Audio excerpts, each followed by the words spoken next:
kabristanımızı oradan alacak oluyor. Bizler tezkiremizde bizlerin Türkmenlerin Özbek yazılıyor.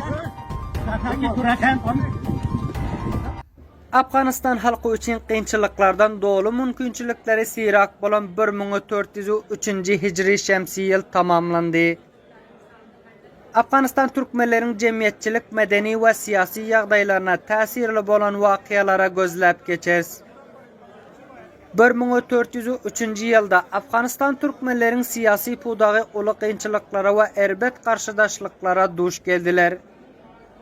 Buların en mühim görünüşlerinin biri hem Kabir taliplerin kolduğundaki kişilerinin tarafından türlü sebeplerde Türkmenlerin yerlerini zordan almak ve iyelemek boldu. Antkoy uluslarlığında tutsak edişlikler, kıynamaklıklar ve ölüme sazavor etmeklikleri. Jowzjan vilayetinin Türkmenliye Murdiyan ve Balx vilayetinin Kabir sebetlerinde Türkmenlerin kabristanlarına ziyan yetirmek, yıkıp yumurmak elbette bu vakiyaların suratları ön köpçülüge yetirilipti. Halka bolan türlü sistematik baskıllardan nişanalar, devlet idaralarından çıkarılmak ve Demirkazık vilayetlerinde sinaklara katnaşmaktan kaytarmak, misal hükmünde Meymene şehrindeki Türkmen dilinin okap çıkan Türkmen yigitleri sinaga koymadıkları, Şorda Pekelder uluslarlığında böyleki Türkmen oturuyan sebetlerin mekteplerinde Türkmen dilinde yazılan kitapların okutulmazlığı bu cemiyetin qiyinchilikları aladalarının biri hesap ediliyor. Afganistan coğrafyasında Türkmen halkı en kadimden beri yaşap gelen bir aziz halktır. Her havadisi ki tolu tarihte Afganistan halkına asip yetiştiriptir, Türkmen halkı ham bu asipten amanda kalmandır. En ahirki hadise sukuti nizam-ı cemhuri. Böyle hem halk asip gördü. Yöne hemmeden göre kız ayal oğlan uşaklarımız köp asip gördüler. Bunların asiplerini ben 4 başa taksim ettirim.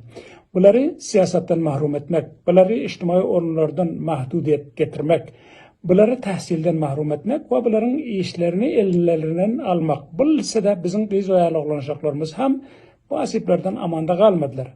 Hemmeden ağır 1403 yılda Fariyab vilayetinde onurulan komisyon bizim taze ortaya gelen nesillerimiz o Libardat Farigini Departmanı Zabanı Türkmeni Danışgahı Jowzjan ki onlar iş için öğrenirken onların cevap manfi bir nesillerin bir işlerinize layık bizim bestlerimiz yok diyen bir narsa. Medeni uğurda qiyinchiliklara qaramazdan Türkmenler şöyle hem öz medeni barlıklarını qorap saklamağa çalıştılar. İkinci mizan Türkmen dilinin milli gününü Türkiye'nin İstanbul'unda Fariyab vilayetinin Antkoy uluslarlığında medeniyet işgarlarının zahmeti bilen karşı alındı.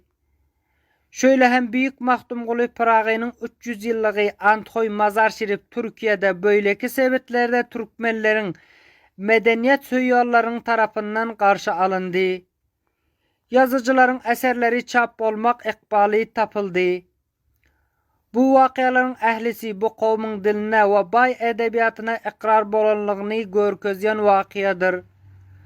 Antkoy'da Mazar Şerif ve Türkiye'de geçiren bayramçılıkların medeni dabaraların suratları her bir Türkmenin yüreğinde umut haves döretyen vakiya kalacak zatlardır. 103. Hicri şemsi yılda halkımızın içtimai yağdayının erbetleşmesine sebep olan bazı faktörler var. Onları bellep geçeriz. Birinciden siyasetin etnikleşmegi yani kavmileştirilmek esası kararları ve mavzuları bir kavm alması bu mesela içtimai yağdayımıza köp tasir taşlamamından hem bana şikayeti var. İkinciden kuşak dolandırış ya da siyasi durnuksuzluk yani milli icma olmadık durumda halkın sergerdan ve namit olmasına sebep oluyor. Üçüncü faktör gariplik ve iktisadi meseleler, tahrip, bekarlık, harici kömeklere bağlı almak ve yurttan sermaye taşları çıkıp gidişe bu mesele müstakim halkın durmuşuna tasiri var.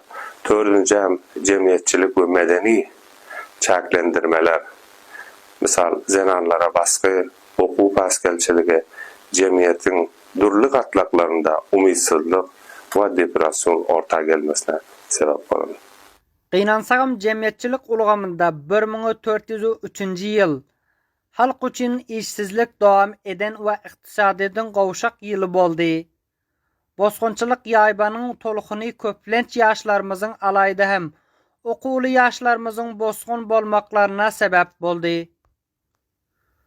Bu ýaşlaryň köpüsi kanunsuz hatardan dolu ýollardan goňşy döwletlere hasam İran we Türkiýe tarapa gitdiler. Şöyle kanunsuz hopdan dolu ýollar onlarca ýaşlaryň ölümine sebäp boldy. Bul mesele bolsa köp adamlaryň yüreklerini ağrıtdy, dertlendirdi.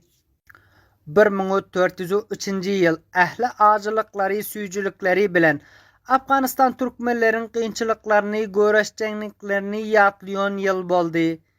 Diňe paýhaslylyk, hyzmatdaşlyk birleşik bu jemgyýetiň gelejek ýoluny aýdynlap biler gowy Afganistan halky üçin täze ýyl, täze baxtlyk umid arzularynyň hasyl bolmak ýyly bolsun. Türkmen 24 telewizionynyň habarçysy Abdurrahim Kerimi.